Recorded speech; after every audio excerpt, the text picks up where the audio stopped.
আজকে আমরা চলে গিয়েছিলাম আমাদের সাগেশ্বর ব্রিজ সহ আরো বিভিন্ন ধরনের সুন্দর সুন্দর জায়গায়, আর এটা আমাদের এলাকায় পড়েছে। তো চলুন ভিডিওটি শুরু করা যায়। সর্বপ্রথমে আমরা ঘুরতে ঘুরতে সাগেশ্বর চলে আসলাম।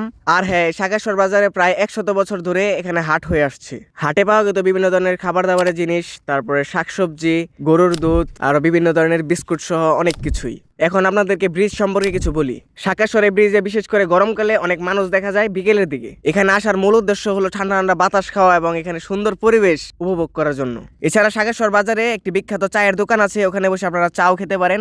এবং এখানে অনেক মানুষ হয় গরমের দিনে, বিশেষ করে রাতের বেলা, এবং শীতকালে রাতের বেলা বেশি মানুষ দেখা যায়। এখন আমরা সাগেশ্বর ব্রিজ থেকে চলে আসলাম সোজা নিচের কোরই গাছের দিকে। তো এটা হচ্ছে সাগেশ্বর ব্রিজ থেকে দেখা যায় নিচের দিকে। এই কোরই গাছটির বয়স হবে না হলেও 100 বছরের উপরে। আমরা যেখানে দাঁড়িয়ে আছি এর বাম পাশে সাগেশ্বর ব্রিজ দেখা যায়। তো আমরা হাঁটতে হাঁটতে কোরই গাছ থেকে একটু নামার দিকে চলে আসলাম। আর এখান থেকে ভিউটা দেখেন পুরাই মারাত্মক।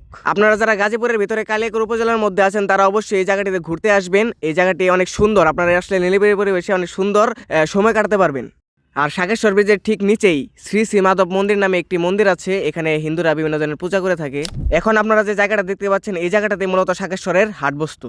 আর এখানে যে বট গাছগুলো দেখতে পাচ্ছেন এই বট গাছগুলো একটা থেকে আরো বেশ কয়েকটি বট গাছে জন্ম হয়েছে, যা আপনারা নিজ চোখেই দেখতে পাচ্ছেন।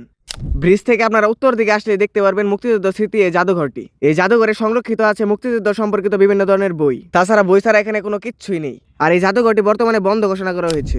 জাদুঘরের পশ্চিম পাশে বসার মতো সুন্দর একটি জায়গা ছিল, তো ওখানে আমরা বসে এখানের ভিউ উপভোগ করতেছিলাম সাকিব আর আমি। এরপর আমরা জাদুঘরের পাশ দিয়ে হেঁটে চলে যাচ্ছিলাম সেলোঘাটের দিকে। সেলোঘাটে যেয়ে দেখতে পেলাম আমাদের সম্মানিত মুরব্বীরা গোসল করতেছে। সব মিলিয়ে আমাদের এই জায়গাগুলো আপনাদের কাছে কেমন লাগছে অবশ্যই কমেন্ট বক্সে আমাদেরকে জানিয়ে দিবেন। আমাদের ভিডিওটি এই পর্যন্ত ছিল। আশা করি আমাদের ভিডিওটি আপনাদের কাছে ভালোই লেগেছে। ভালো লাগলে একটি লাইক, একটি কমেন্ট এবং একটি শেয়ার করে আমাদের পাশে থাকবেন এবং পেজটিকে ফলো করে দিবেন। আসসালামু আলাইকুম।